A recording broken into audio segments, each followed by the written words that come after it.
Academy of Art University's Urban Nights Update is next. Coming up, the questioning of the Russian connection to the U.S. election has begun. The rallying cry at a protest here in the Bay Area, why an event that happened 135 years ago is still significant today. What you can do to help the environment even if the White House doesn't believe in climate change. And an eyewitness look at the How Weird Fair. All that and more next on Urban Nights Update.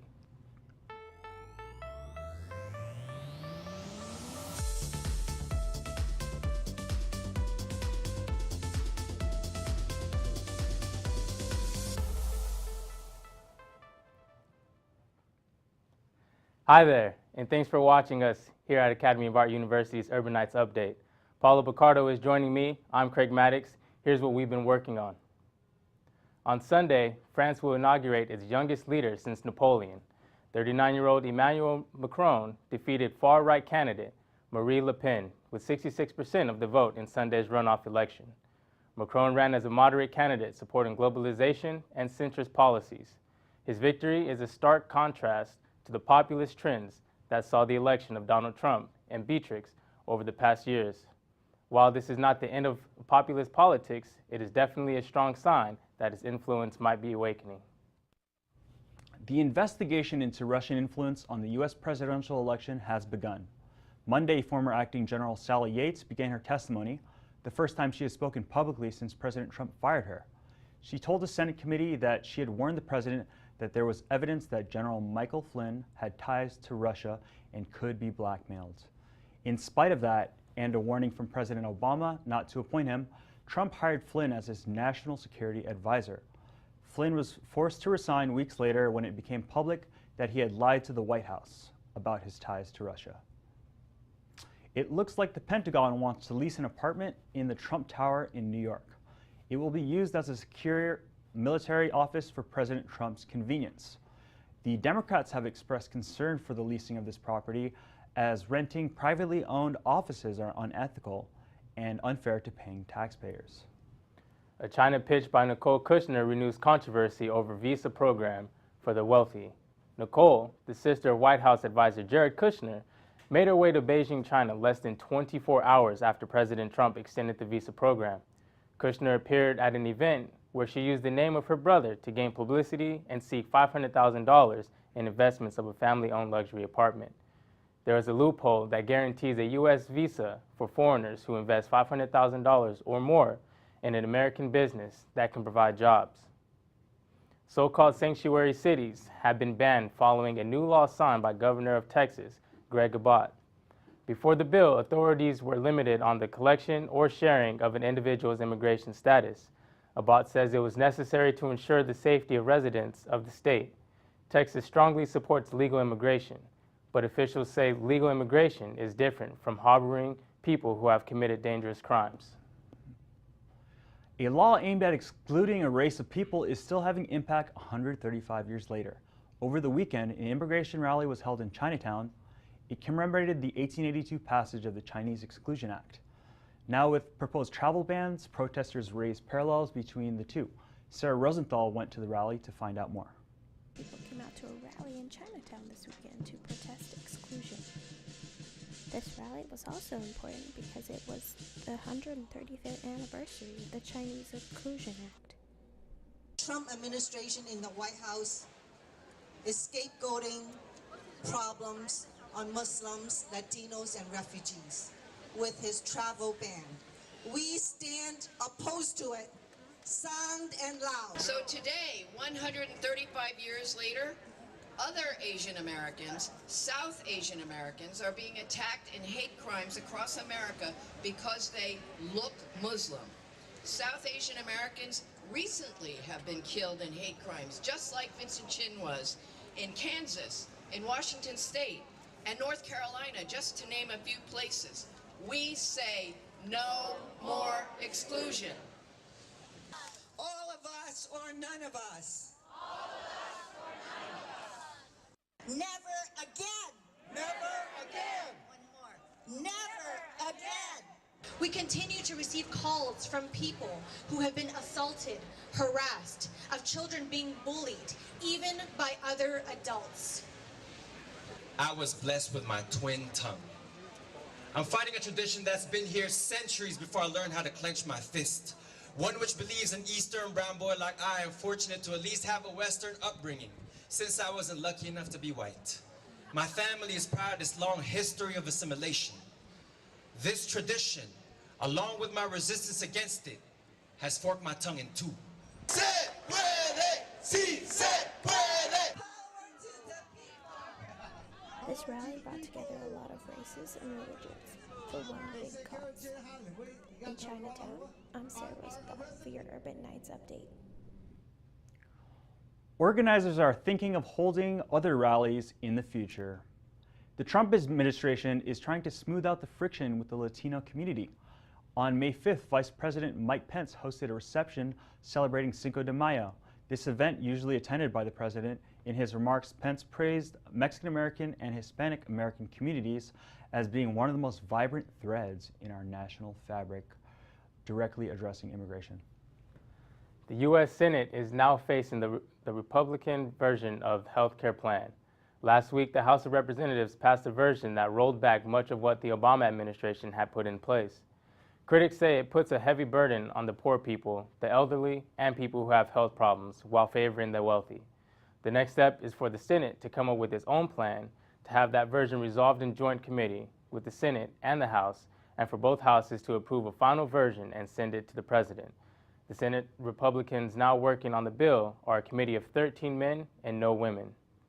Environmental groups have sued the Trump administration over efforts to expand offshore drilling, arguing that it violates the president's legal authority in wildlife. The president of Defenders of Wildlife says that exposing such sensitive ecosystems to the risk of an enormous oil spill is like playing roulette with the nation's oceans. Other groups joining the lawsuit include the Sierra Club, the National Resources Defense Council, and Greenpeace. With everything that's happening in the White House, many Americans are concerned about climate change and the environment. Urban Nights reporter Shalia Brooks sat down with local activist Floyd Smith for his expert advice on environmental issues. Hi, I'm here with Floyd Smith. He is a local climate change activist and author of Green Computing. Floyd, with President Trump trying to reverse many policies from what the Obama administration did to help the environment, what problems do you think we'll face in the next 4 years? Well, I think there's a big cloud, but there's also a silver lining that affects people here. So the cloud is, of course, rolling back policies that were starting to battle climate change. Obama did, by his own estimation, about half the job that was needed for the Paris Accords, and a lot more was needing to be done. Right. Well, the Paris Accords, being the international agreement to battle climate change, well, under Trump, all of that work is being reversed. The U.S. could back out of the Paris Accords completely. And so that actually puts the United States, instead of being in a leadership position, it looks like the rest of the countries in the world are going to keep going. And I know there's a lot of people here internationally who will know what's going on in their home countries. But so the U.S. falls behind. The silver lining is that the dereliction of duty by the administration puts a lot more responsibility on states, cities, and ordinary and individual people to take action. So it's more clear that it's not just the job of whoever's president to take care of it or the elected representatives, but a lot can be done by individuals. So we're all aware in a lot of areas of what we can do. So you'll have seen lately the Women's March, the Science March, the Climate March, May Day protests. All of these things are really great tools for getting people out, make some noise, and then do a lot of hard work. And I think that Academy of Art students are doing some of these things, and you can always do more in your copious spare time, right? But Right. It's important how you use that. Right. Thank you so much. So what else do you think we can do in order to help the environment?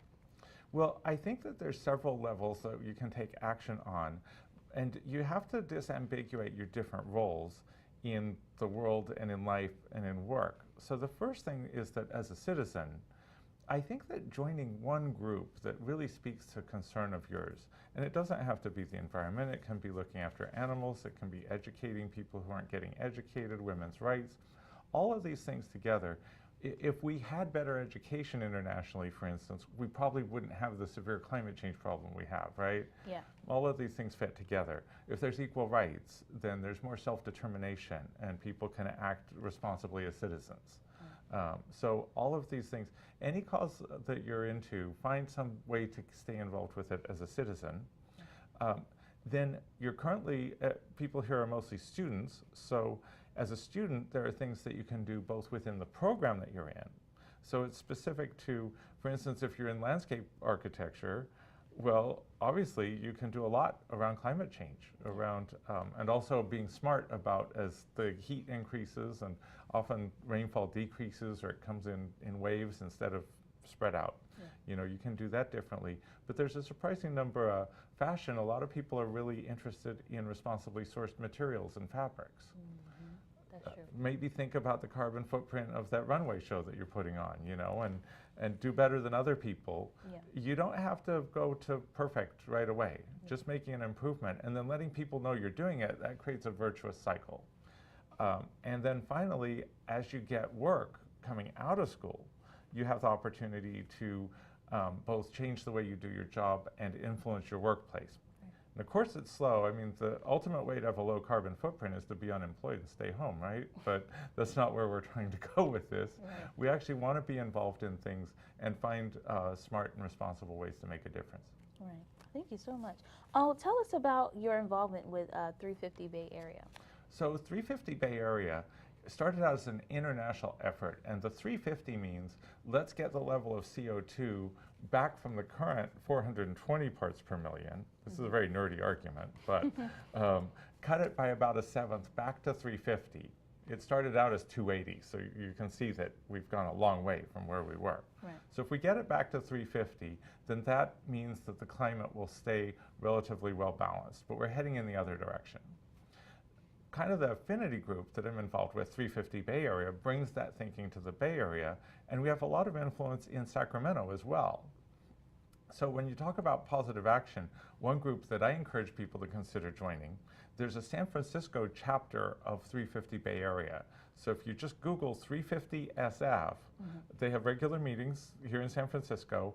They love having students involved because it was originally founded by a bunch of old 60s environmentalists, you know. So diversifying that in every way from the original founding group, and it's happening. It's really great. So we're plugging into a lot more groups and a lot of other organizations that are working on different pieces of this. Right. But students are super welcome, and then you can take what you learn in that energy. It's also getting to where, for the organizations that most of us would want to work at, it's a real plus to have some credits where you've made a difference on climate in addition to your student work and internships and so on. Thank you. Last question. In your book, Green Computing, it offers tools and techniques to save money, energy, and resources. What is one energy-saving technique you can share with us today? Okay, so this is the Revenge of the Nerds energy-saving technique, right. But it shows how multi-layered all of this is and how you have to think things through from a system point of view. So the tip is one word, which is virtualize. And that means the more things that you can do in the online world, that can be a great big step in the direction of making things greener. Right. So instead of having 500 people fly to a conference or fly to several conferences, maybe you have one conference that's in person and then the others you do as online meetups. So you've put that onto the computing infrastructure instead of the transportation infrastructure. Okay, yeah. And then additionally, those of us who work in computing, like myself, are obligated to do what we can to reduce the impact of our computing infrastructure. So you guys put what you're doing online, we reduce the impact of that. We seek for, the major computing companies are all now looking for green power, and they're advertising that they have that.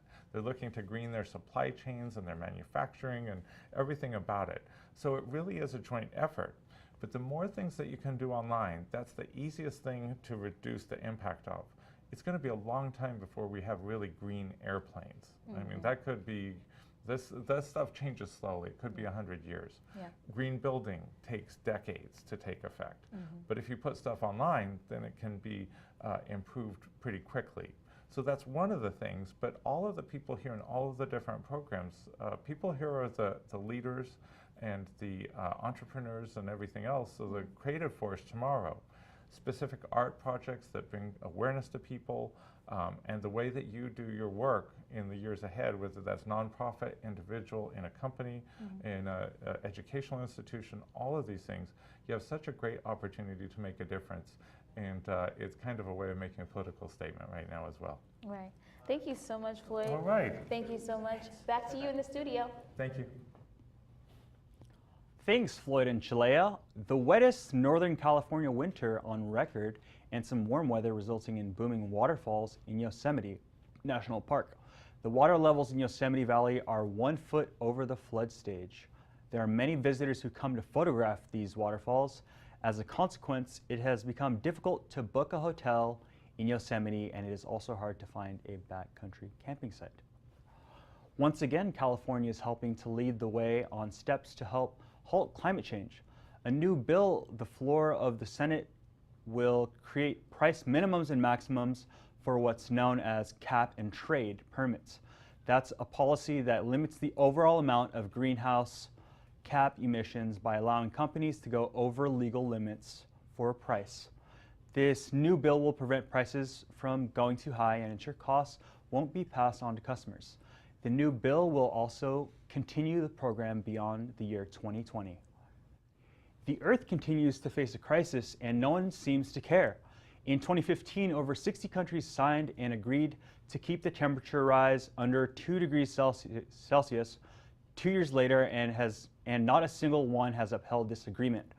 Scientists have found that the increase in CO2 emissions yearly will not only lead to a 2-degree increase, but will result in weather issues, sea level stresses, worldwide hunger, and thirst. Those warm winter days could mean a drastic increase in those infected with Lyme disease this summer. Researchers in New York are predicting more cases of the tick-borne illness in the coming months. This is due to an increase in the mouse population coupled with a mild winter. The disease can cause fatigue, flu-like symptoms, and a bullseye pattern rash. The CDC estimates that there are about 300,000 cases of Lyme disease in the U.S. annually. We're all living longer, but people born in some U.S. countries could live up to 20 years longer than other parts of the country. A new study out of the University of Washington used county-level data to project life expectancy across the U.S. from 1980 to 2014. During this period, overall life expectancy increased by over 5 years. San Francisco County saw it increase by over 8 years. Gluten-free diets have been all the rage lately, but there's also a real medical reason to be gluten-free. Sarah Rosenthal has more information on celiac disease. Being gluten-free has been making headlines recently because people are wondering the health benefits of keeping such a diet. For some, it is the way to eat healthier. For others, it has become a way of life. People with celiac disease, which is a condition in which your body cannot process gluten, are some of these. Gluten is found in wheat, barley, and rye, mostly ingredients that are in things like bread, pasta, and pizza. People newly diagnosed with celiac disease can be faced with difficulties. Foods that were once accessible now have to be checked to see if they are gluten-free. Breads, donuts, pizza, and even cake. Now you have to check all the labels of foods to see if you can eat them. I was diagnosed in 2005. The biggest change I had to make was, of course, giving up gluten and looking for gluten in everything from cough drops to medicines. And back in 2005, there weren't a lot of options for people with celiac disease. Often, in order to get anything like gluten-free bread, I had to go to a health food store. Today, that's entirely changed. I can go down to my local grocery store and find gluten-free breads, gluten-free cookies, crackers, flours, cake mixes. It makes life so much easier now. Recently, it has become easier to keep gluten-free, with many restaurants having gluten-free items on the menu. There are even restaurants and bakeries that completely cater to the gluten-free patron. In San Francisco, I'm Sarah Rosenthal for your Urban Nights Update. Symptoms of celiac disease also vary from person to person. Symptoms can include everything from nausea and vomiting to being unable to concentrate. More new information about celiac disease is also being discovered daily. For all the college students out there dealing with finals, let your voice be heard. What your favorite snack to help manage that stress? That's, of course, our question of the week. My favorite snack are Pringles just because, you know, I get a little overwhelmed with finals and I need some salt and I like salty snacks.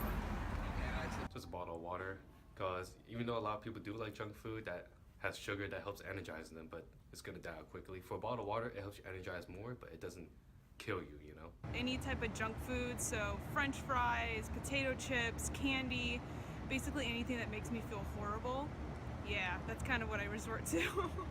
Like trail nuts, because like I usually work out and like trail nuts would be pretty good for like keep energy in, keep the protein coming out of my body. Pretty good.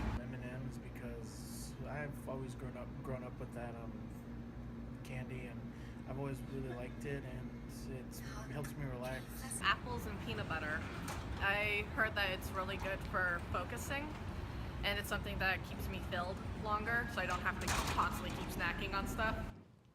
The rules of Facebook are getting more strict. Following the incident with the Cleveland shooter Steve Stevens, Facebook has decided to hire 3,000 new employees with the sole purpose of monitoring videos of crime being posted through live feed. Founder Mark Zuckerberg spoke out saying, "It's heartbreaking, and I've been reflecting on how we can do better for our community." Hackers have found yet another way to gain access to your information, and it's called phishing. It could happen through email or your bank account. The hacker sends a link which requires you to log in, unknowingly giving away all of your information. In this case, simply changing your password won't help. What you need to do is go to the Google app permission page and look for the app called Google Docs. Click on that app and then click remove. A South African phone company will soon start selling $30 smartphones.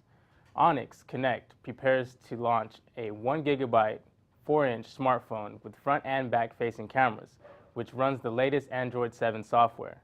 Unlike others which have preloaded apps, this smartphone allows the user the freedom of having a clean phone. Onyx says it has also tackled the universal use of the battery life by adding an app in the phone that allows users to charge the phone a lot faster and gives extra battery life. Donkey Kong and Pokemon have been inducted into the Gaming Hall of Fame. This decision was made by a panel of journalists, game experts, and academics. These games will be joining other titles like Sonic the Hedgehog and Sims. The games were chosen for their relevance in pop culture and their influence on people and society. Donkey Kong and Pokemon emphasize a communal yet challenging style of gameplay. Nicki Minaj promises fans to pay their tuition just as long as they can prove that they can receive straight A's. 30 fans were chosen for this opportunity, shedding light on doing good for students that are struggling to pay tuition. Chance the Rapper has also chimed in, donating over $1 million to fans who are students. He claims to have encouraged major companies and corporations in other cities to take after his actions. His call for change will motivate fans and students alike to do well in school and in life.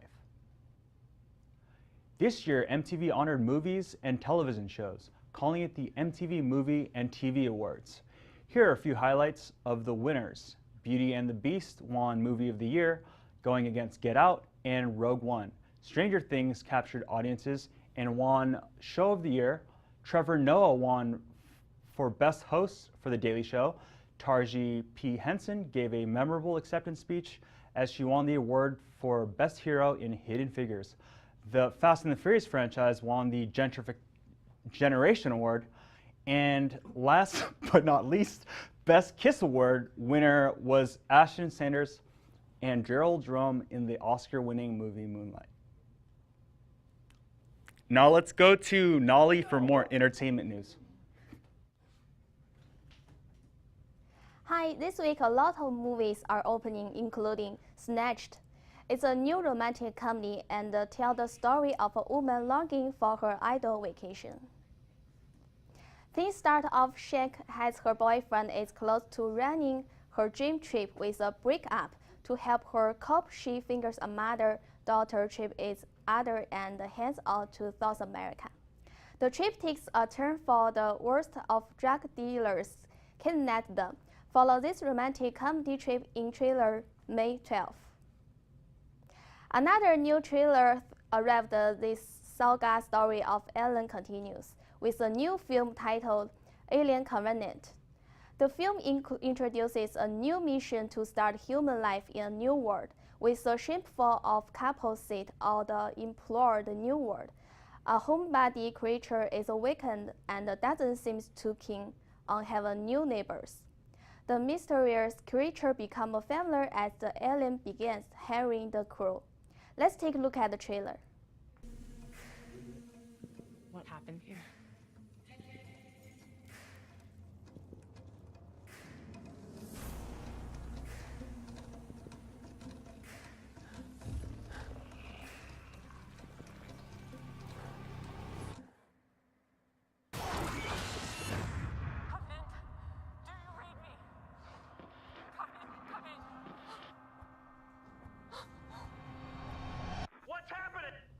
Also, this week, with a familiar story come in a big screen with a King Arthur, Legend of the Sword. The action-packed film gave a new perspective of the legend with the birth of Arthur and later awareness of his royal background. The legend of the sword is the key to the kingdom, but a bad king is on the throne and will stop at nothing to keep Arthur from taking over his rightful kingdom.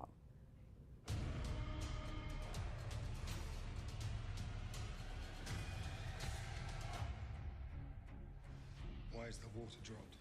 Why does the sword reveal itself now? The born king will come. It is inevitable.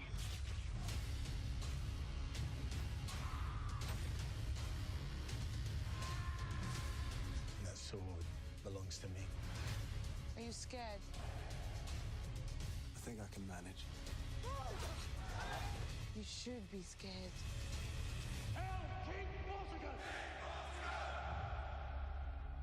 Riots are spreading across the whole country. People are fighting for you. The sword is yours. I wasn't controlling it. It was controlling me. We're gonna take the castle. Come on, lads, chop chop.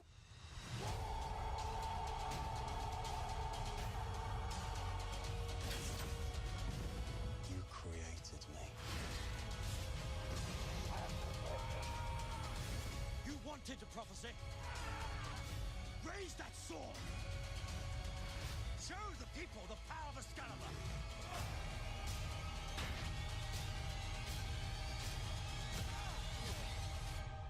There's the key.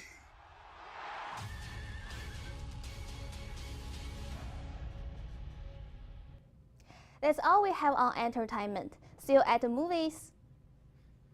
Thanks, Na. With summer nearly upon us, it's time for all the street fairs to start up again. With this past weekend located on Howard Street, in honor of the 50th annual Summer of Love, Urban Nights reporter Shalea Brooks covered the event for those interested in how weird people can get. This is Howard Street Fair 2017. In honor of Summer of Love, this event is where all the freaks come out in the daylight to let their inner weirdness fly free.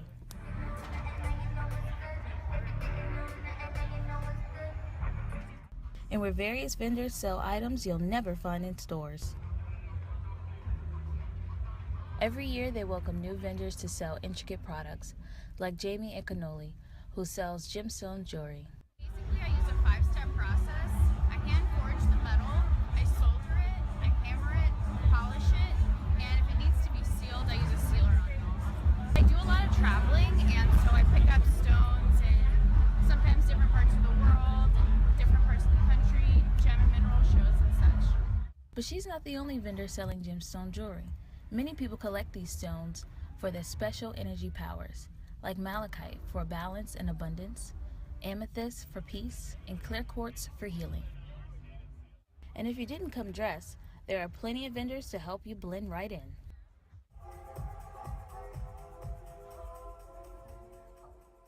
Here at the Howard Street Fair, there's excitement at every corner. Excitement indeed, with different party themes throughout the event.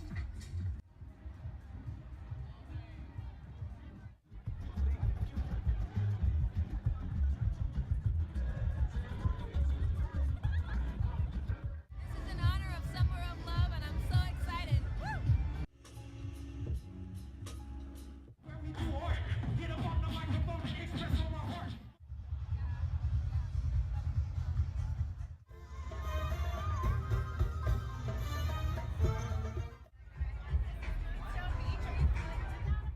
The Howard Street Fair happens every May 7th, so if you missed it, be sure to join the party next year. In San Francisco, I'm Shalia Brooks with your Urban Nights update. The Howard Street Fair doesn't get as weird as you think, but parents, this event is not for kids. So be sure to leave them with the babysitter and join the party next year. After spending 8.5 years in the minor leagues, Gift Ngope became the first African-born player in the history of the Major League Baseball. The South African second baseman got a hit in his first at-bat for the Pittsburgh Pirates. His game-worn cap will be sent to the Baseball Hall of Fame in Cooperstown, New York. Gift refused to send him his bat as he insisted it still had some hits left in it. As the Warriors are in the midst of playoffs, Golden State head coach Steve Kerr has been fighting his own battle.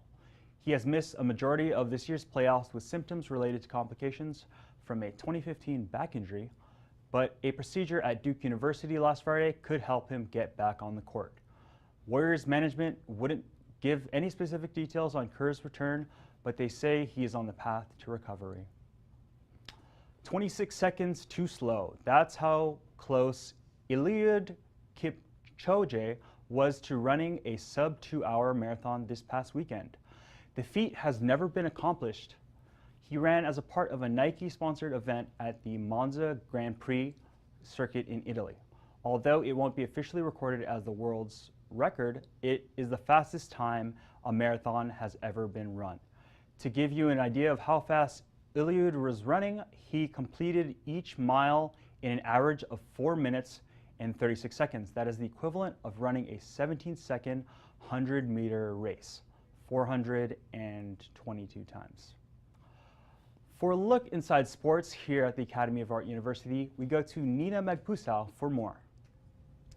Thanks, Paolo. We're coming to the end of the season for sports, and here's what's happening.